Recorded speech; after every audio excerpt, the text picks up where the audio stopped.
Nestlist YouTube channel. Selamat sore dan selamat datang juga di AADC 2023 ya untuk teman-teman dan rekan-rekan Akseli semua.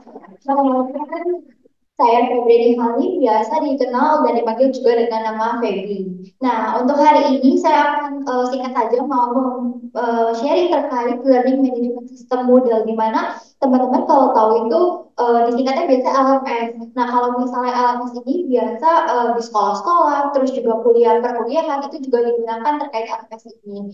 Nah, mungkin next di LMS ini kita tentunya harus tahu ada pemahamannya dahulu. Nah, di dalam pemahaman LMS ini sendiri merupakan suatu aplikasi perangkat lunak yang memang berbasis web sehingga kita bisa akses di internet. Jadi nggak perlu download aplikasinya juga, tapi dari browser Chrome itu bisa kita akses terkait si LMS ini. Dan LMS ini tentunya sesuai dengan kepanjangannya Learning Management System, kita bisa memanajemen seluruh isi konten yang ada di LMS tersebut, baik itu dari penilaian, materi, dan hal lainnya. Dan kemudian untuk LMS ini sesuai tadi mungkin ada singgung-singgung terkait manfaatnya yaitu memanajemen isi konten LMS tersebut. Namun manfaatnya juga ada mempermudah proses pembelajaran guru dan siswa karena kalau misalnya ada penilai di dalam LMS tersebut, ada juga absen, ada juga jadwal, ada juga materi dan hal lainnya, maka hal itu akan otomatis dan juga memang terintegrasi langsung ke notifikasi kita yang mana notifikasinya itu juga ada di mobile application kita ataupun nanti di Chrome kita. Jadi itu memang cepat buat reminder ke kitanya seperti itu. Dan kemudian ada pemajuan kemampuan digitalisasi karena di sini kan kita mendukung industri digital yang memang 4.0 di mana teman-teman dari guru ataupun siswa yang menggunakan LMS maka akan terotomatis terotomatis juga kemampuan digitalnya semakin maju karena kan semua terintegrasi dengan internet. Kemudian yang ketiga ada inovasi terkait bentuk soal. Nah, bentuk soal ini karena di LMS itu banyak fasilitas, banyak fitur-fitur memang yang bentuknya di LMS tersebut. Misalnya kalau soal pilihan ganda kita cuma yang ada di misalnya di kertas manual, tapi kalau LMS juga bisa pilihan ganda, bisa juga pernyataan benar salah, bisa juga bentuk gambar dan lain hal ya. Walaupun memang puisis ataupun juga aplikasi lain yang memang bisa ada bentuk berbagai soal, tapi kan kalau LMS itu udah jadi satu. Jadi satu kesatuan itu memang full terkait edukasi kita gitu. Dan terakhir itu ada sebagai identitas lembaga terhadap kepemilikan LMS. Kenapa bisa dibilang sebagai identitas atau branding? Karena ketika kita punya LMS, sekolah itu pasti ada yang namanya domainnya itu misalnya ya untuk sekolah itu ada link.sekolah.com untuk LMS apa seperti itu. Jadi di situ kita juga kayak sebagai sekolah atau perkuliahan kita menjadi tahu ya para calon mahasiswanya, oh ternyata sekolah ini juga udah lebih canggih loh karena dia punya aplikasi sistem sendiri seperti itu. Jadi itu ada brandingnya juga baik dari sekolah ataupun perkuliahan. Nah, kemudian dilanjutkan juga Google itu salah satu contohnya tadi kalau di slide sebelumnya ada contohnya memang ada Google Classroom, ada Moodle ataupun Moodle, tapi kita akan lebih bahas ke Moodle karena memang Moodle ini itu salah satu yang paling populer dalam aplikasi web gitu ya teman-teman. Dan Moodle ini merupakan software open source yang emang disediakan secara bebas dan dapat diinstal kapanpun dan dimanapun.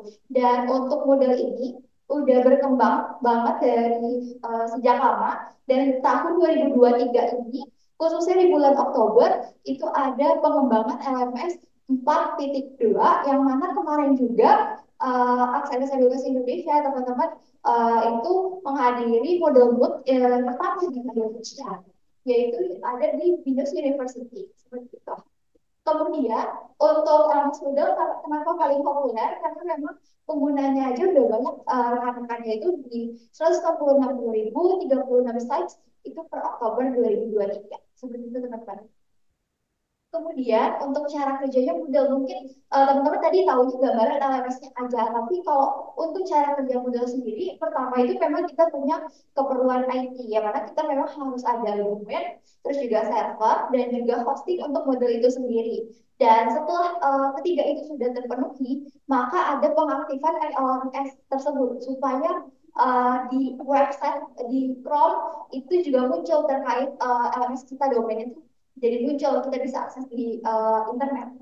Kemudian setelah udah bisa diakses, maka data tersebut akan diisi dan akan diinput dan juga akan diedit untuk keperluan sekolah ataupun perkuliahannya.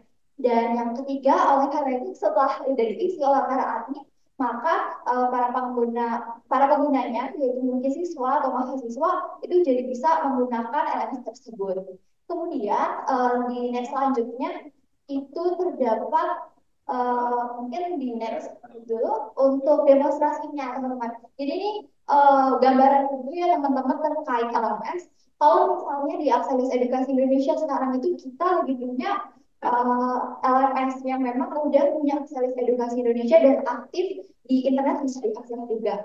Nah yang pertama itu di gambar paling sebelah kiri ya kalau dari sini di kiri itu kita akan ada login teman-teman dan itu udah ada logonya juga, ada namanya juga, makanya itu tadi bisa jadi branding dari perusahaan. Kemudian setelah login, kita juga akan ada pengumuman, jadi memang LMS ini tuh bisa langsung reminder teman-teman terkait apa sih hari ini ada kegiatan apa ataupun ada acara apa.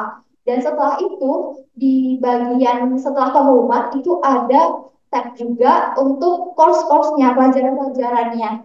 Dan pelajarannya itu bentuknya kalau yang udah ada di Akselis Edukasi Indonesia itu ada per kategorinya. Jadi nggak semua-semua misalnya SD kelas 6 semuanya tuh langsung misalnya IPA, IPS, terus sosiologi dan lain-lain enggak gitu, tapi ada kategori-kategorinya. Jadi kalau SD kelas 6 ya ada satu kategori SD kelas 6 isinya apa aja itu bisa diatur dan itu tergantung dari penggunaan sekolah atau perusahaannya. Kemudian dilanjutkan juga dengan contoh di demonstrasi selanjutnya itu ada kalau isinya course di sebelah kiri itu ada isi course. Jadi di dalam isi course tersebut kalau misalnya kita klik itu udah ada materi dan di mana materi itu atau konten-kontennya tersebut itu bisa kita custom. Customnya itu bisa kita cuman hanya berbentuk file, bisa hanya berbentuk URL ataupun berbentuk soal-soal atau kuis ataupun hanya pengumuman. Jadi tanpa ada balasan dari para siswa. Atau juga bisa memang ada forum yang memang forum itu bisa aktif dari siswa dan juga guru itu saling membalas, saling berbicara dalam satu pesan tersebut. Kemudian dalam tadi ada mention terkait inovasi pembentukan soal, memang itu banyak banget di sebelah kiri. Itu ada fitur-fitur yang di kuis itu tuh kita bisa banyak bentuk soal seperti itu. Dan kemudian yang tadi udah di-mention juga itu ada terkait partisipan atau user-user yang memang ada di LMS seperti itu rekan-rekan. Jadi memang LMS ini lengkap, ada peserta, ada materi, dan semuanya itu bisa di-custom. Dan juga yang paling atas sebelah kanan itu adalah bentuk dari penilaian. Jadi misalnya dalam kelas sosiologi di bab satu nilainya berapa, nah itu ada di bab 2 ada berapa nilainya. Dan juga dalam satu kategori misalnya SD yang kelas 6 tadi itu nilai totalnya itu seperti apa itu juga bisa dilihat di bagian penilaian seperti itu rekan-rekan. Dan mungkin karena mempersingkat waktu juga ya karena udah mau sore juga dan mau maghrib untuk itu bentuknya seperti ini dulu ya teman-teman. Jadi mungkin nanti ke depannya ketika Akselis menggunakan LMS sebagai mungkin dari bentuk konten training nanti terus ataupun pembelajaran workshop ataupun hal lainnya mungkin bentuk LMS itu seperti ini teman-teman. Jadi memang lengkap dan juga bisa di custom seperti itu teman-teman. Mungkin dari saya sekian. Oh ya, mungkin teman-teman mohon maaf ada satu lagi. Satu lagi itu model ini punya plugin. Jadi kan tadi yang memang mainnya, yang memang utamanya itu isinya seperti itu. Tapi juga di model ini kita bisa ada tambahan fitur-fitur. Misalnya kita mau jadiin seperti yang ada harganya, yang ada ratingnya, terus juga ada penilaian dari customer. terus juga ada integrasi platform meeting juga. Nah, itu Moodle bisa menyediakan hal itu. Namun memang memiliki persyaratan yaitu ada kebutuhan dalam kompetensi PHP seperti itu teman-teman untuk model ini. Dan untuk itu dari saya ucapkan terima kasih.